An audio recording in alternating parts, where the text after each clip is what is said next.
Assalamualaikum warahmatullahi wabarakatuh. Waalaikumsalam.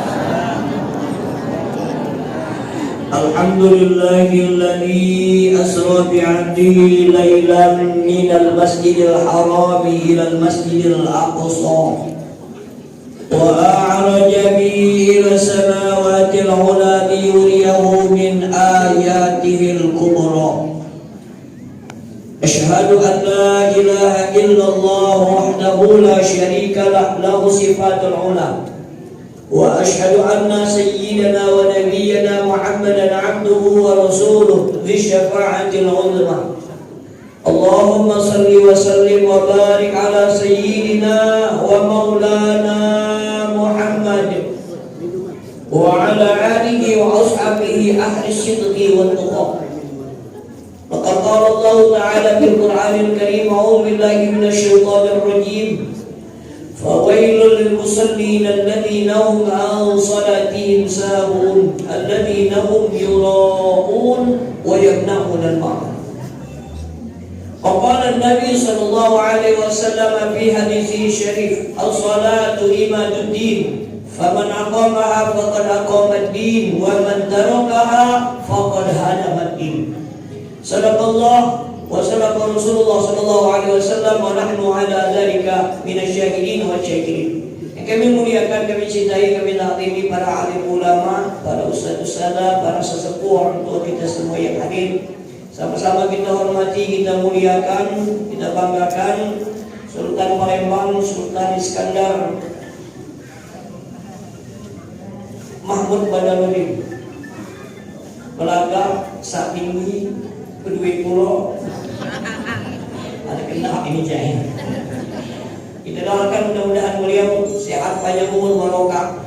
Selaku Ketua Dewan Pembina Masjid Raya beserta seluruh jajaran Dewan Pembina, sama-sama kita hormati, kita banggakan Ketua Masjid Raya itu hormat Bapak Haji Dadang Suryana beserta seluruh jajaran pengurus yang kami hormati.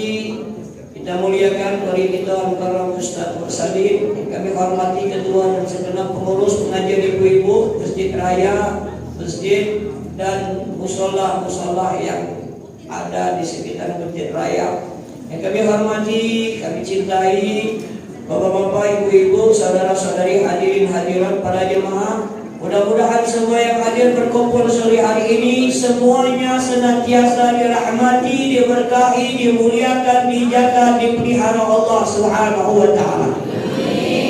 Alhamdulillah, bersyukur kepada Allah pada sore hari yang penuh barokah hari ini kita dipertemukan Allah dalam rangka memperingati Isra wal Mi'raj Nabi. Mudah-mudahan duduknya kita, kumpulnya kita menjadi amal ibadah di sisi Allah. Mudah-mudahan semua amal ibadah yang kita kerjakan diterima oleh Allah Subhanahu wa taala.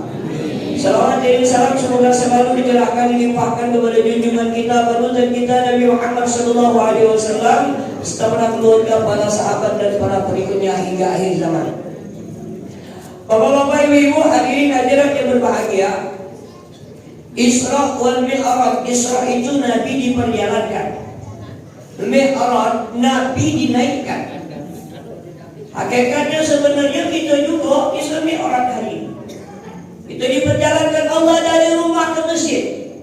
Dengan kuasanya Allah, Allah gerakkan, Allah beri nikmat sehingga kita pajak ke masjid.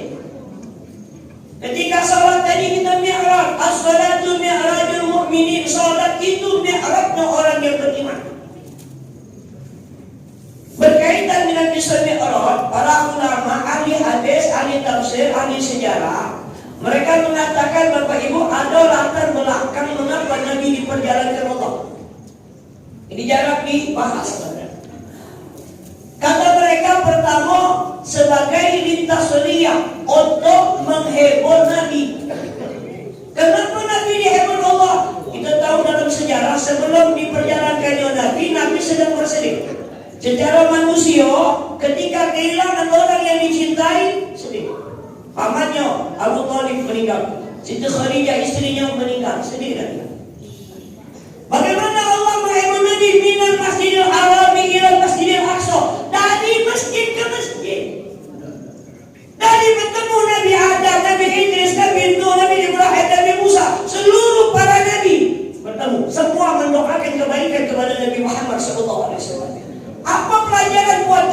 umat Nabi, kalau kita sedang bersedih, banyak masalah, problem banyak, heboh diri kita dari masjid ke masjid, dari pengajian satu ke pengajian yang lain, insya Allah jadi hiburan.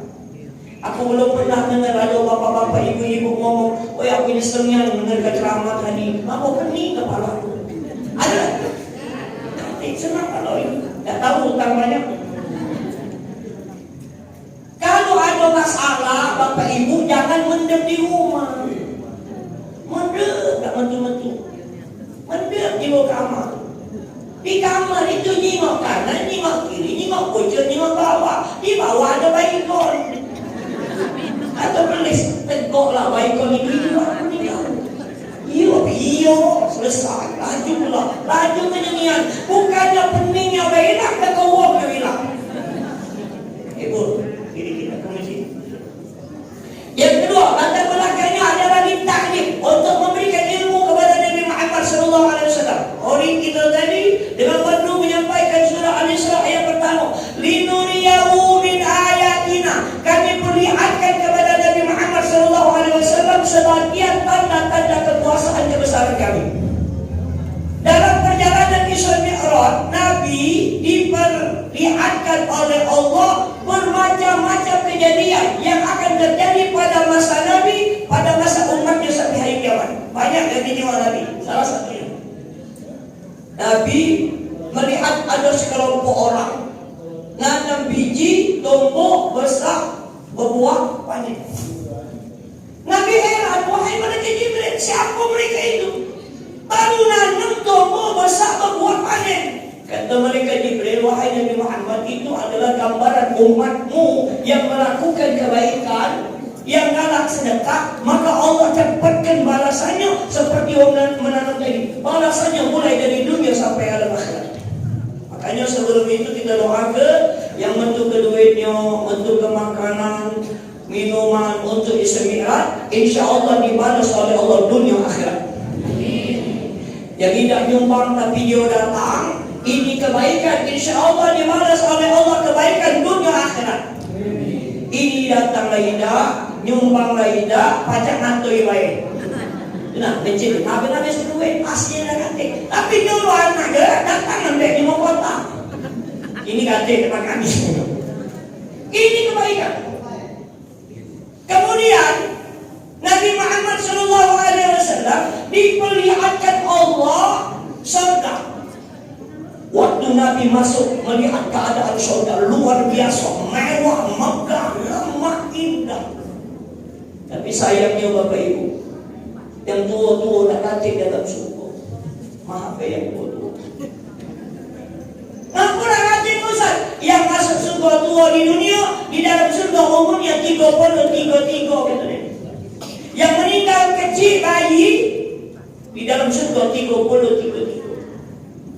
Balik kakek imam, oh ya aku ni umur 30 mana lah gambar cantik. Bapak-bapaknya ganteng, belagak, tidak sakit pinggang lagi pak. Kaki sakit lagi, sakit emak, kaki dan suruh. Pokoknya senang. Makan apa boleh, minum apa boleh, apa yang menjadi kehendak kita ada. Kalau kita banyak makan, saya berapa usah kita nak ke WC, kan dia WC dalam dulu. Makanan dan minuman yang kita makan jadi keringat. Keringat kita lebih harum dari minyak kasturi yang ada di dalam surga. Salam kamu. Mudah-mudahan kakek kita sama-sama di dalam surga juga. Kemudian Nabi diperlihatkan Allah keadaan api neraka. Nah, ketika Nabi melihat api neraka, mayoritas di dalamnya perempuan. Tapi bukan ibu-ibu di sini nih, dia ngomong tuh masuk surga tadi. Ajak balik aku surga. Nabi bercerita dengan Siti Fatimah, wahai anakku, ada apa wahai ayah? Ketika ayah disemirkan Allah perlihatkan kepada ayah keadaan api neraka. Di dalam api neraka banyak perempuan. Siti Fatimah bertanya, wahai ayah, kenapa perempuan itu banyak masuk api neraka? Kata Nabi, sebabnya pertama mereka adalah melawan laki. Itu jangan melawan laki itu. Enggak. Mano tapi mau dewek. Pajak ke bejo itu nih. Jangan. Laki lah tua, lah butuh, lah pensiun, ada bawa lagi, orang ngomong, dari maju dengan tinggal kemudi. Pengajian jalan-jalan kampung, melo, habis lah. Habis kampung, nyebrang ke Mama Dede pula. Waduh, pengajian lagi di rumah. Mana ibu kalau balik-balik ke seminggu, kalau sebulan ya mati ya. Jangan bu, pergi umroh ke tanah suci, tidak diizin ke suami, perginya maksiat. Ajal datang di Mekah, matinya maksiat, namun tidak diizinkan suami. Jangan dilawan. Jadi siapa yang dalam melawan laki, jaga laki balik ini sujud-sujud laki. Dia yang minta maaf, minta maaf. Ngapo balik dari masjid minta maaf. Oh minta maaf, minta maaf. Ngapo? Aku nilai ya, membedo di klub pegang. Asal dia ngomong. Asal dia ngomongin. Ya, asal dia ngomongin kata lagi, "Ai pantas, saya mau bolos satu silang begini hilang." Sini berapa kali ini? Jual sepatu dia dekat. Yang kedua kata Nabi, sebab perempuan masuk api neraka itu karena mereka membukakan, mempertontonkan auratnya kepada orang lain. Padahal ketika sholat kita dididik supaya nonton aurat. Aurat perempuan lebih banyak dari aurat laki-laki. Kalau aurat laki-laki baina surah wa rukbah, antara pusat dengan dengkul. Jadi kalau kami bapak-bapak ibu-ibu sholat tidak berbaju, nonton pusat, nonton dengkul, sah. Cuma kurang ajar. Saya tidak berbaju. Dia sopan. Kita nak ke rumah, dia lagi berbaju. Kita ni kadang kalau untuk sholat untuk Allah sebelah singa. Maka sewet kakek, make sewet piring sebelah. Baju kakek koyak, kopja mulu, lagi kuda-kuda. Coba kalau kondangan, oleh berjas. Baju sutra, untuk Allah dulu ke. Ibu mau kenanya, telanen jauh sih. 3 bulan tadi masuk. Saya mau. Oh, bapak pulang lagi. Padahal bukan nanya dulu lah. Ada yang bagus tuh ada. Lebaran kaget makin. Jangan aurat untuk ibu-ibu. Kalau ada anak gadis kita bapak ibu, mentu dari rumah bercelana pendek tegur. Mana ini? Kau yang besar celana pendek gede-gede. Jangan kita diem ke bodoh. Ini kadang kita umrah ke niat ya orang anakku. Aku seksinya aja gini dekat pista. Saya lihatnya ke neraka gitu. Walaupun kita angin becek angin badan. Tutup. Suruh. Ada ibu-ibu bertanya ke Ustaz, ngapalah banyaklah aurat kami dari begino. Jadi tidak adil Ustaz ujiku. Itulah aturan Allah. Kalau ada lanang beragak, putih, besar tinggi, celana pendek, tidak berbaju. Janganlah walau ini di tempat kamu ini, dan kaki orang kain ini. Paling dia ngomong gila dari mana lain. Coba kalau ibu-ibu cantik, montok, seksi, bahenol, pakai baju ketat, tetua menitik tasbih macam lupa. Astagfirullah, alhamdulillah. Kalau dia teriaki, ngapa alhamdulillah, baru sekali astagfirullah. Kau tu halus, kau dah ngerti, dengar, rezeki lewat. Maka jaga orang. Yang ketiga latar belakangnya adalah takrib untuk memuliakan Nabi Muhammad SAW. Satu-satunya Nabi yang diperjalankan Allah, Nabi kita Nabi Muhammad SAW. Nabi yang diberikan umat yang paling banyak dari umat Nabi yang lain, Nabi kita Nabi Muhammad SAW. Nabi yang diberikan syafaat yang tidak diberikan kepada Nabi yang lain, Nabi kita Nabi Muhammad SAW. Dimuliakan Allah. Yang keempat, liturgia untuk meningkatkan iman. Karena setelah perjalanan ke perjuangan Nabi menegakkan agama Allah berat, maka ditingkatkan. Dan yang kelima, ditahmis untuk menyaring mana yang benar beriman, mana yang tidak beriman. Pagi-paginya Nabi bercerita, penduduk Mekah, semalam aku diisyaratkan Allah dari Mekah ke Palestina langsung. Kemudian naik hari ke-7, kemudian ke Sidratul Muntaha.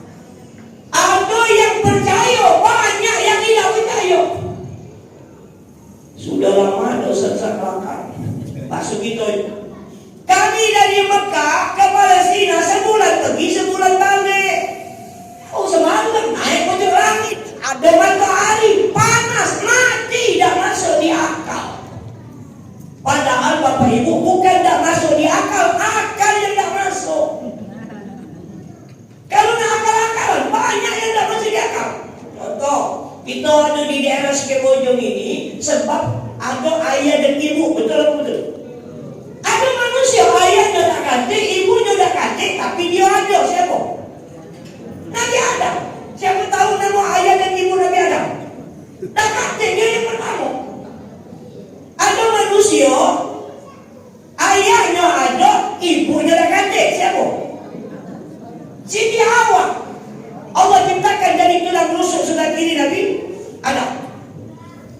Ada manusia ibunya ada, ayahnya tak kantik, siapa? Nabi Isa. Ada tak di zaman kita? Banyak. Oh Ustaz, belum lagi orang punya anak tahu juga Ustaz. Tapi jadi bukan nak masuk di akal. Kalau Allah berkata innama amruhu ila arada syai'an ayyakula lahu, mudah bagi Allah, maka mempercayainya dengan iman. Yang didapatkan Nabi malam itu 3. Pertama, turunnya akhir surah Al-Baqarah, lillahi ma fis samawati wa ma fil ardi, sampai akhir malam sembilan. Yang kedua, tentang dosa syirik yang tidak diampuni Allah. Yang ketiga, perintah ibadah salat. Dalam hadis riwayat Imam Muslim. Perintah salat, pertama kali Allah perintahkan kepada Nabi berapa? 50 kali sehari semalam. Ketika bertemu turun ke langit kanan, bertemu dengan Nabi Musa. Apa kata Nabi Musa? Ma farada buka li ummati. Apa yang diwajibkan Allah doamu kepada umatmu, hai Nabi Muhammad. Kata Nabi Muhammad, 50 salatan fi kulli yawmin wa lailatin. Salat wahai Nabi Musa 50 kali sehari semalam. Nabi Musa menyarankan irji' ila rabbika fas'alhu takhfif li ummatika fa inna ummataka la tutiqu dzalik. Wahai Nabi Muhammad, balik lagi kepada Allah, minta kurangi berat umatmu melaksanakan salat 50 kali semalam. Banyak dikurangi. Masih banyak kata Nabi Musa, kurangi jadi 5. Sebelum itu Allah sudah sampaikan kepada Nabi Muhammad SAW, likulli salatin asyrun. Setiap salat yang kita kerjakan maka dikalikan, dibalas oleh Allah 10 kali. Jadi salat asar sekali di sisi Allah sudah melaksanakan salat asar 10 kali. Terbayang tak Bapak Ibu kalau seandainya jadi 50 itu? Air rasa tutup macam kaya ini. 50, mana nak kondangan lagi Ibu? Enak kita sehari semalam 24 jam. 50 kali sekali semayang. 50 kali. Artinya kalau setengah jam sekali 48 baru. 28 menit sekali solat. Mana nak kondangan lagi 28 menit. Berai sebagai setengah jam. Istagen lah, pakai jilbab, barulah siap-siap nak pergi bedok. Mayang dulu, mayang 10 menit, tinggal 18 menit. Habis mayang terbelat pula. Kalau mandi dulu, berbaju lagi, baju lagi, nak ketuk bedok lagi. Akhirnya jadi itu. Nah pertanyaannya, ngapa Allah nanti nyuruh kita sholat? Pertama jawabannya karena Allah sayang dengan kita. Kenapa? Al-musalli yunaji rabbah. Orang yang salat itu dia sedang bermunajat kepada Tuhannya, kepada Allah. Bermunajat itu ngadu, berkeluh kesah, bercerita, ngomong dengan Allah. Allah berikan kesempatan waktu di dalam salat. Salat itu sarana kita untuk dekat dengan Allah. Aqrabu ma yakunul abdu li rabbih wa huwa sajidun fa'aksiru du'a wa antum sujud. Sedekat-dekat seorang hamba kepada Tuhannya waktu dia sedang sujud, maka banyak-banyaklah kamu berdoa ketika sedang sujud. Karena Allah sayang. Kalau ada masalah apa baik dalam hidup ini berat, adukan dengan Allah. ngadu dengan manusia. Ini kan? Kepala dikit dengan suami ngadu dengan bibi. Kenapa? Malah. Awalnya sedikit kau ngajak laki kau tu. Kita betina ni mawar dulu. Kau masih muda, masih cantik. Kalau aku jadi kau tinggal ke laki muda macam ni. Kau nak tahu dengan bibi ni? Kenapa bibi? Lain kali laki. Usah ini kau cakap kompor ini. Ngakunya kepada siapa? Kepada Allah.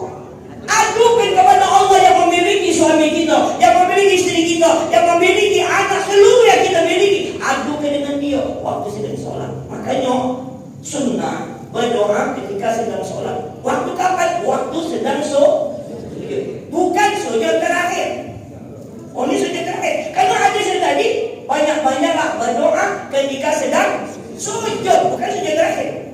Jadi sujud pertama, sujud kedua, sujud ketiga, sampai sujud terakhir. Cuman kalau nak berdoa panjang-panjang, jangan sedang jadi imam. Imam, lama. Kata jemaah, kalau ngerti imam. InsyaAllah yang di belakang imam ngangkat kepala ngintip.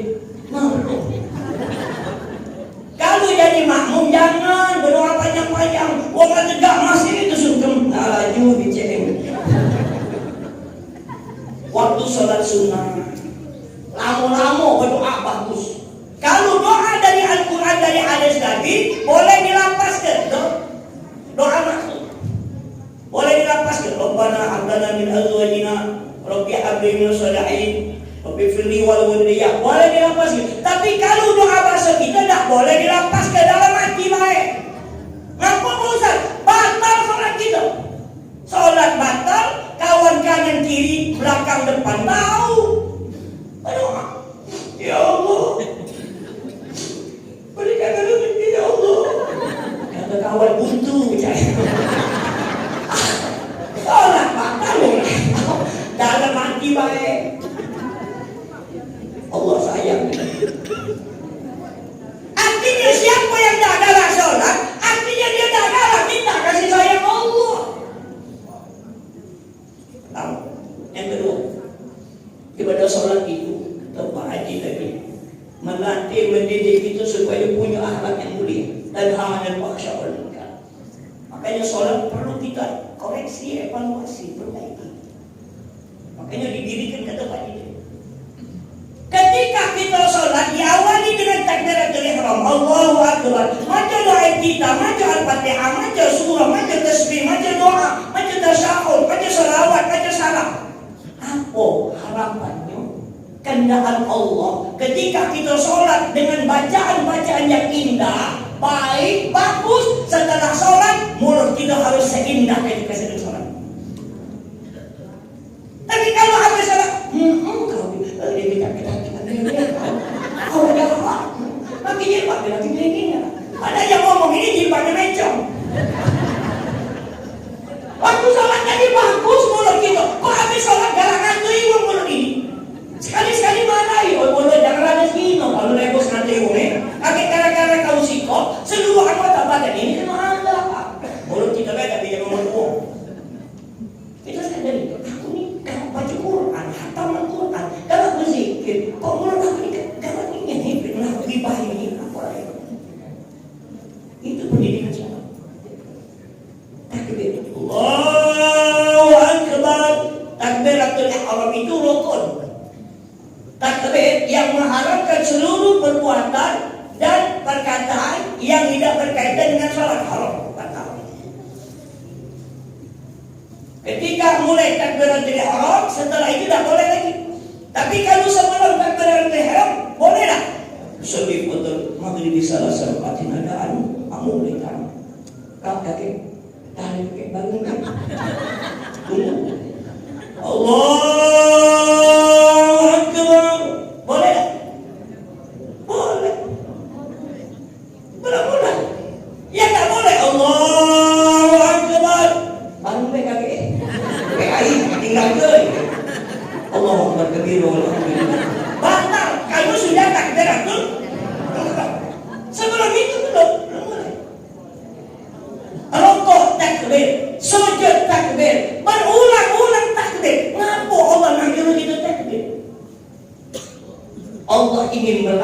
mendidik orang-orang yang takdir, yang besar, yang hebat, yang kaya, yang gagah, segala-galanya adalah Allah. Kita kecil. Kira-kira uang kecil boleh tak dia nak mesakkan dirinya? Tak boleh. Kalau dia merasa aku paling besar, aku paling gagah, aku paling alim, aku paling sunnah, dia ini Allah ini. Allah benci dengan orang yang merasa sombong. Siapa pertama kali sombong? Iblis. Iblis dulu, Firaun baru. Iblis. Ketika dia kalah sujud kepada Nabi Adam, Allah tanya, kenapa dia kalah sujud dengan Nabi Adam? Ana khairun minhu. Aku lebih baik dari Adam, ya Allah. Khalaqtani min nar wa khalaqtahu min tin. Kau ciptakan aku dari api, sedangkan Adam dari tanah. Hebat. Allah murka. Kenapa? Dia nyanyi Allah.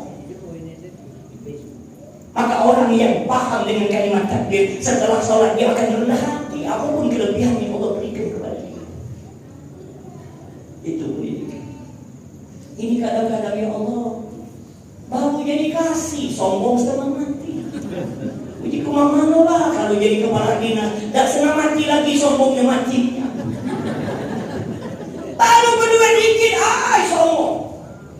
Apa yang nak kita sombong ke? Kami berduit Pak Ustaz, 7 keturunan harta kami dah habis. Keturunan ke-8. Kamu ni keturunan mau berduit. Apa kamu ni buntu ini? Kami keturunan ke-8 Pak Ustaz. Kami pejabat hebat Pak Ustaz. Berapa lama menjabat Pak? 5 tahun, 10 tahun, 20 tahun. Habis itu mantan. Waktu pejabat hebat, waktu sudah pensiun. Apa Ustaz? Pensiun. Apa yang nak kita sombong? Harta kita banyak, bisa nyebut banyak. Berapa lama menikmati harta banyak itu? Penting-penting 80 tahun, 90 tahun. Kalau dah 80, 90 tahun, dan nikmat lagi banyak duit. Umur 87. Duit ratusan miliar ni Pak. Pas tak lemah badan, dokter. Kata dokter apa Pak? Tak tahu dokter, aku ni tak meriah-meriah periksa. Berapa umur Bapak? 87 dokter. Ya Allah Pak, kamu dah boleh lagi makan nasi Pak. Kenapa dokter? Bulunya tinggi, bahaya. Makan daging dokter, daging naik dan naik. Ini berapa tinggi darah kamu? Makan goreng-gorengan, kolesterol. Makan sayur dengan kacang-kacangan, asam urat. Jadi makan apa kami ini dokter? Makan ubi rebus. Duit banyak makan ubi rebus. Lembaran kita yang buntu-buntu ini. Makan kambing, ayu. Dan kata yang pacak itu sombong. Kemudian pelajaran sholat. Sholat itu mengingatkan kita mati. Ketika mulai takbiratul ihram bersedekah, Allahu Akbar. Posisi bersedekah ini kan posisi orang mati kan. Pernah tak kita terfikir kita waktu ini kita nak mati? Ada yang di sini meninggal main. Ada kan? Mainlah. Ketika baca doa kita berulang-ulang, Inna salati wa nusuki wa mahyaya wa mamati lillahi rabbil alamin. Sesungguhnya salat hamba ya Allah, ibadah hamba ya Allah, hidup hamba ya Allah, mati hamba ya Allah untukmu Tuhan semesta alam. Berulang-ulang. Ketika duduk tahiyat akhir sebelum salam, Nabi sering membaca doa amal. Allahumma inni a'udzubika min adzabil qabri wa adzabi jahannam. Wa a'udzubika min fitnatil mahya wal mamat wa a'udzubika min fitnatil masih dajjal. Ya Allah, apa berlindung kepadamu dari siksa kubur, apa berlindung kepadamu dari siksa api neraka jahanam, apa berlindung kepadamu dari fitnah hidup dan fitnah mati, dan hamba berlindung kepadamu fitnah dajjal. Nyebut masalah mati. Maka orang yang benar-benar paham waktu dia sholat, dia tahu betul suatu saat dia bakal mati. Apa yang sudah kita sediakan? Jangan dianggap remeh masalah mati. Masalah besar. Awal dari alam akhirat itu alam barzakh. Di mana orang yang mencintai kita, yang menyayangi kita, ketika kita dimasukkan ke dalam liang kubur, demi Allah satu persatu balik.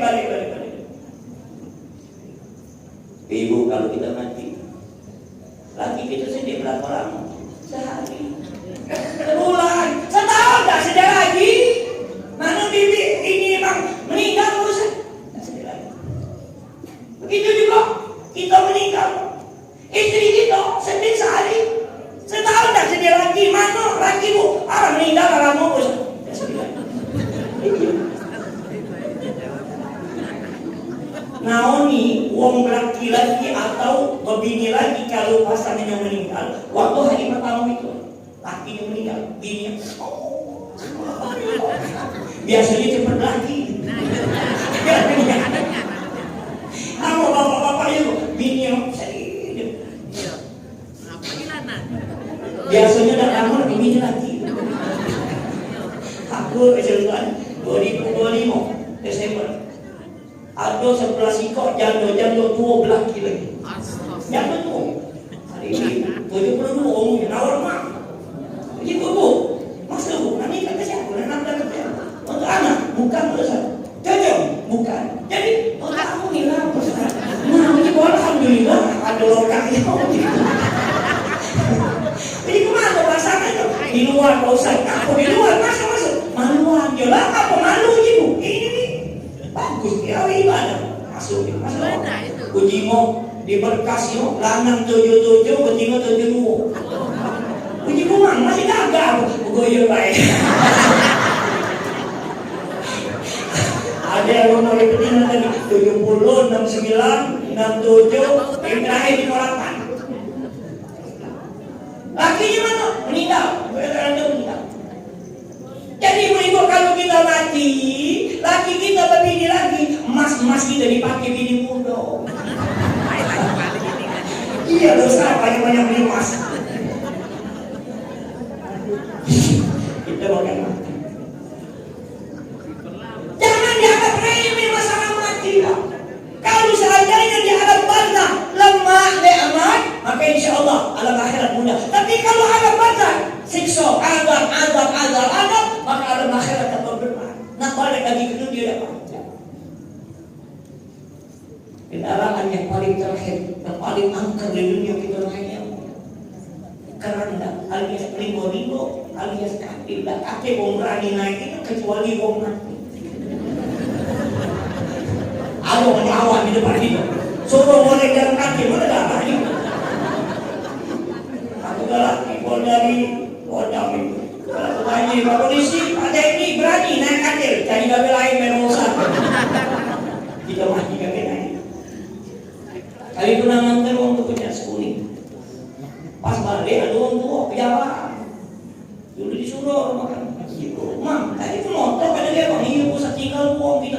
Begitu jauh deh puncak kuning nak subuh. Jadi urusan mana? Wah mantelan-mantelan di sini. Ngapa saat itu nak guna bawa katil? Pakai kusuruh ke sini, wah naik bocor itu diantar di depan rumah wahnya. Naik tak mas? Puncak. Baru tahu. Tak bawa dia naik. Kita mati kakek. Maka sholat ini. Tak katil kita bawa kecuali apa? Maka hidup ini nak beramal, persiapkan kebaikan, ibadah. Karena itulah yang kita bawa. Jangankan di badan kita kain kapan, kapas, kapur baru, sedang matok. Kain kapan itu kencang-kencang harganya 200-300 ribu. Pajak COD dulu. Kali sopi, cari kain kapan berapa harga? Di depan kami bos soket, mati dia dah pakai soket. Yang ini bos dulu, bos sutro, mati dia dah pakai sutro. Kain kapan itu? Amal kita bawa, maka sholat bikin kita mati. Selanjutnya, ibadah sholat itu gambaran dalam kehidupan masyarakat bernegara. Jadi penting hebat nilai sholat itu. Ketika sholat berjamaah, makanya yang dekat masjid, dekat musola, la sholat dari jari masjid illa fil masjid. Tidak sah sholat dan di tetangga masjid kecuali di dalam masjid. Maka sholat berjamaah. Ketika berjamaah ada imam, ada makmum. Imam itu siapa? Pemimpin. Makmum orang yang dipimpin. Maka kata para ulama, syarat menjadi imam, jadi pemimpin paling tidak ada 3. Pertama dia harus adil. Apa adil itu? Al-wad'u syai'u fi makanihi, meletakkan sesuatu pada tempatnya, itu namanya adil. Adil itu bukan sama rata. Misal Bapak Ibu punya anak 3, siko kuliah, SMP, TK. Kepengen adil, 3-3-nya dia duit 100 ribu, adil tak? Tidak, yang kuliah itu besar. Kebutuhannya dari yang SMP lebih besar dari yang TK. Maka meletakkan sesuatu pada tempat itu namanya adil. Kalau kita jadi pemimpin, mulai dari presiden sampai ketua RT harus adil. Kalau tidak adil, bakal dituntut oleh Allah.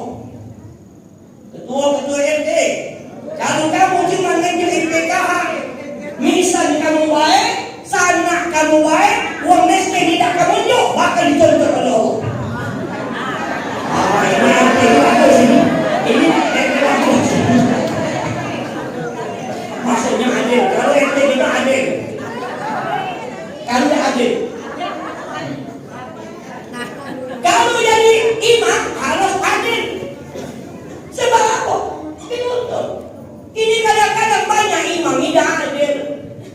Waktu jadi imam maca surah panjang-panjangnya. Waktu sholat dewean inna atina kulhu. Tidak adil namanya. Kata Nabi, "Idza shalla ahadukum bin nasi falyukhaffif fa inna fihi dha'if wal kabir wal haja." Kalau kamu sholat dengan manusia jadi imam, ringan karena di dalam jemaah ada orang lemah, ada orang tua, ada orang punya hajat. Makanya cara jadi imam, cara Nabi, sebelum Nabi mulai takbiratul ihram, kata Anas bin Malik, Nabi memandang wajah ke jamaah, hadap ke jamaah. Subuh pakum baina tasbihatul subuh minta bagi sholat. Rapatkan, luruskan sholat. Jingoi. Oh, ada orang tua, sholatnya dulu. Oh, ada orang gegel, sholat lama-lama. Oh, ada orang pegawai, nak cepet. Tahu dengan tak jamaah. Jadi bukannya noleh. Rapatkan sholat. Tapi kan kata Anas kami cuma ke belakang. Sayyidina Umar berjalan dulu mengukur dengan pedang. Udara rapat rapi baru. Kita ini imam kata dia rapatkan lurus masih kosong. Aduh kamu wah merah tuh. Ada bola sop yang paling depan. Ada rahasia sop yang paling depan ini. Kata Nabi, malaikat-malaikat bersalawat untuk uang yang ada di sop-sop yang di depan ini. Rugi kalau kita datang duluan, tapi di belakang. Kalau datang duluan, bebas sop depan. Adik, pikir dia makan. Ini kadang-kadang ya Allah, salat tarawih 23 rakaat lambat aku bilang. Bismillahirrahmanirrahim.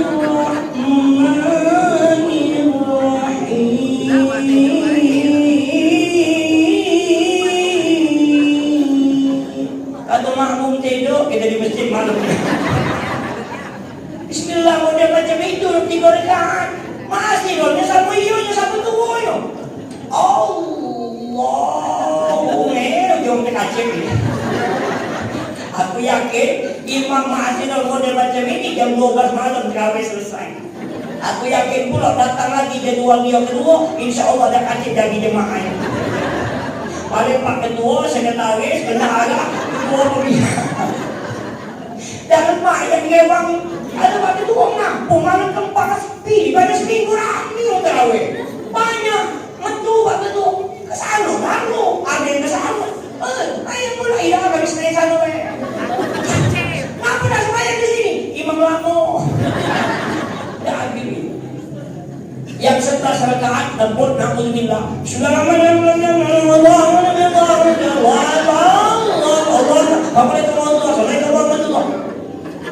Habis raya kata tutup mati patah pinggang dua kali. Aku mau begini aja Bapak Ibu. Kalau kamu tidak percaya cari di YouTube. Cari sholat tercepat di dunia. 23 rakaat 7 menit. Iya, satu. Banyak jemaahnya. Kalau ada di daerah kita semayang pada macam itu, saran aku udah usah semayang. Kenapa? Patah niat pinggang kita. Cuman kadang-kadang yang muda setuju gimana pun. Balik besok belanja pasar sedikit. Yuk. Kami semayang semalam yuk. Kenapa? Imamnya lembut yuk jangan. Jangan kami lembut di rumah. Mayang. Pikir ke jemaah. Sama kalau kita memimpin macam doa. Jangan mentang-mentang apal doa 100 meter, 100 meter dibaca kamu. Segala rupanya masuk. Robbana kan jadi maha kapan baru mana hatinya. Jika turun ke tangan belum. Itu ada oleh kawan belum lagi. Itu kesel yang di belakang. Aneh! Itu cirinya orang tak senang lagi. Jadilah. Boleh tak berdoa panjang-panjang? Boleh. Bagus tak? Bagus kalau berdoa dewean. Dewean tak ikut jangan taklah. Ngajak uang jangan. Jadi kreatif uang. Jadi kalau kita memimpin doa, ibu-ibu kan kalau ada takziah, pengajian, dah sesuai ke? Ada orang takziah, dah doa menit apa? Doa habis sholat, tak usah dibaca.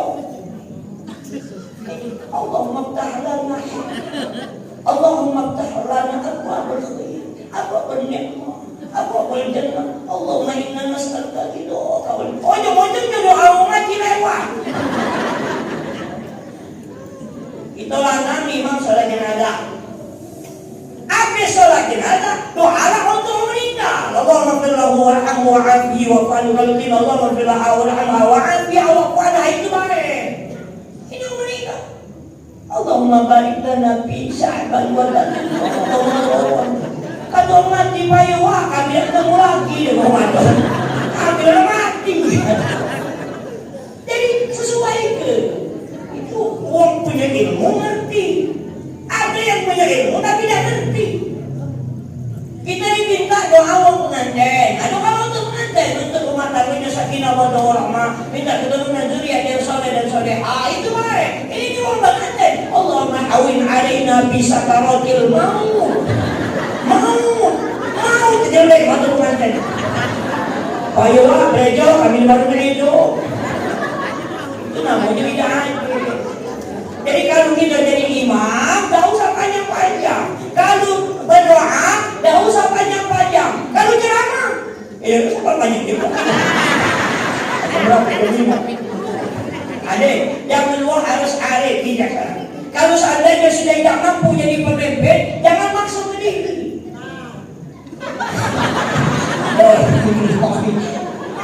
Kalau sudah pensiun, tak usah lagi nak nyalon ini. Siaplah kita bakal mati.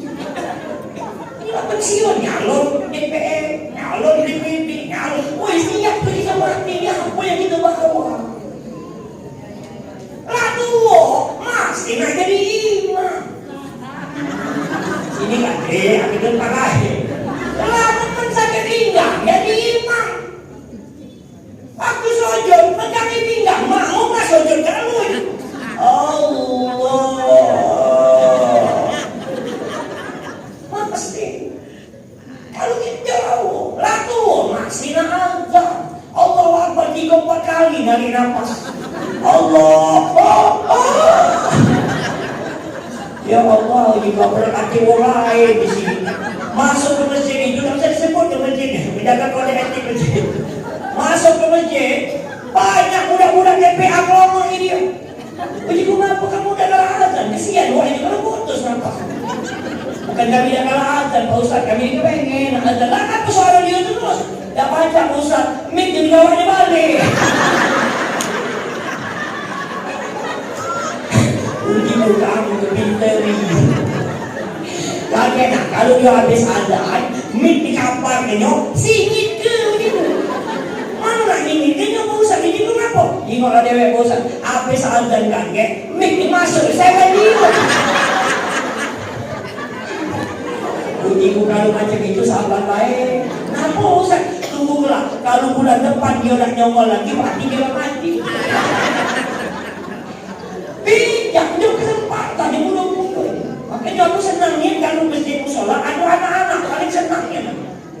Makanya aku selalu pesan dengan orang masjid musola, kalau ada anak-anak kita, cocok kita main-main ribut-ribut, jangan dimarahi, dia Allah.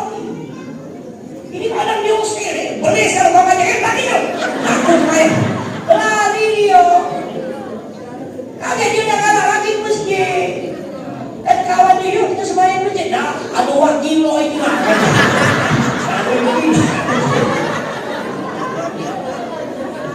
Allah ini. Namanya anak-anak, memang masa-masa dia lihat. Jadi dia Allah ini. Sebab 20 tahun, 30 tahun yang akan datang, mereka yang akan memakmurkan rumah Allah. Kita kemana? Lagi antar ke kuburan. Bijak. Makanya yang muda-muda, bila perlu, kalau anak-anak kita yang banyak sholat di masjid, pintar, azan bagus, buatkan jadwal azan. Anak-anak. Jadi bukan ini jadwal imam, jadwal azan. Bijak. Kita belajar. Ibu-ibu juga. Yang muda-muda belajar ngaji Yasin, tahlil, baca ngaji. Jadi kalau ada acara, maju. Kita yang tua jadi penasehat. Dengan kalau ada yang salah keliru, perbaiki. Termasuk main pewarnaan yang tua-tua, dah usah lagi. Lalu megang terbang lagi deket. Nyanyi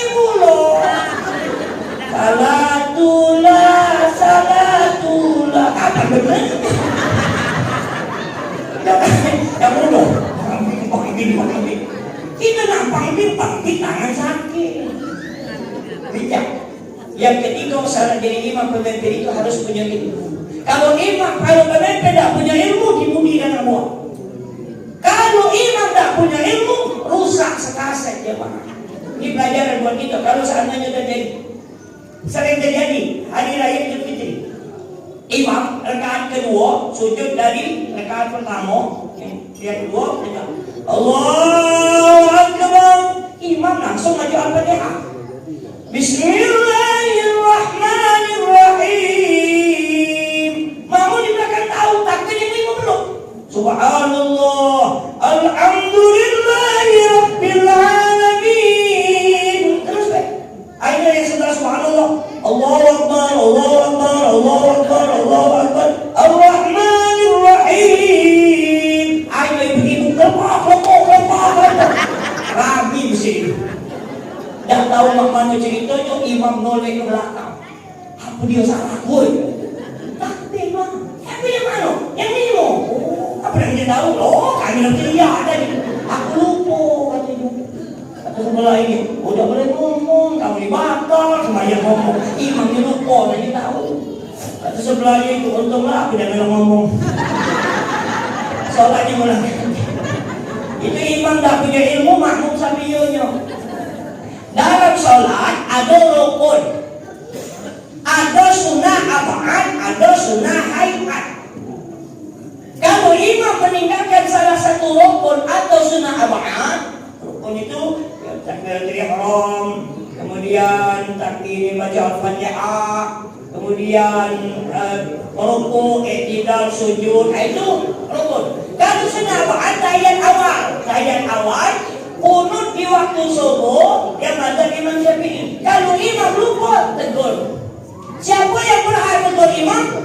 Yang di belakang imam, persis di belakang imam itu badan. Ini imam, di belakang imam. Ini yang ingatkan imam. Apa yang diucapkannya? Tasbih. Subhanallah. Kalau ibu tasbih itu terdiri Quran Aisyah, tangan kanan ke tangan kiri. Kalau sedang sujud, kita baca tepuk pantai kepada dia. Ingatkan imam. Maka badal ini tidak boleh sembarangan uang. Jadi kalau ada uang luar, numpang sholat di depan kita ngambil ibadah imam, jangan dihidup. Wah, minta maaf, ini ada uangnya bapak semua. Kenapa? Kejadian imam waktu nak rukuk batal. Allahu Akbar. Betul. Akhirnya imam gantikan aku jadi imam, aku batal keluar. Yang di sini tak kalah maju sih yang batin. Kata seperti ini, maju apa? Aku dah baca, jadi imam. Rusak sholatnya. Jadi kalau seandainya imam batal, pertama ngomong, jangan diam baik. Batal tahu-tahu betul. Ya kalau sedang tegak tahu, sedang rukuk tahu, sedang sujud tak tahu jemaah. Sujud gitu, tahu-tahu imam itu. Kata jemaah apa imam hilangannya? Baik, angkat kepala, nah hilang imam. Jadi ngomong, nah yang badan imam maju. Makanya antara imam dengan makmum jangan jauh. Kalau jauh, kalau dia melangkah, otomatis lebih dari 3 kali melangkah. 3 kali bergerak betul-betul, batal dia sholat. Batal. Jadi sekali-sekali, makanya dia tidak jauh. Jadi selangkah. Ini satu gerakan. Ini 2 gerakan. Ini 3. Jadi tidak boleh betul-betul. Sholat bergerak-gerak. Bismillahirrahmanirrahim. Alhamdulillahirrahmanirrahim. Ini batal ini. Jadi kalau ada imam goyang-goyang, sekali.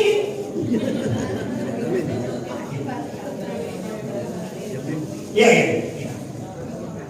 Jadi nak punya ilmu. Makanya nak belajar.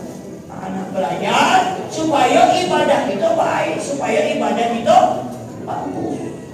Jadi pentingnya ilmu. Kemudian yang terakhir, lagi kalau seandainya ada keluarga kita, anak cucu kita dan lain sebagainya tidak sholat, ajar, nasihati, suruh. Kira-kira bapak ibu masjid kita ada orang luar datang nak meroboh ke masjid kita marah. Kita jagoin yang masjid.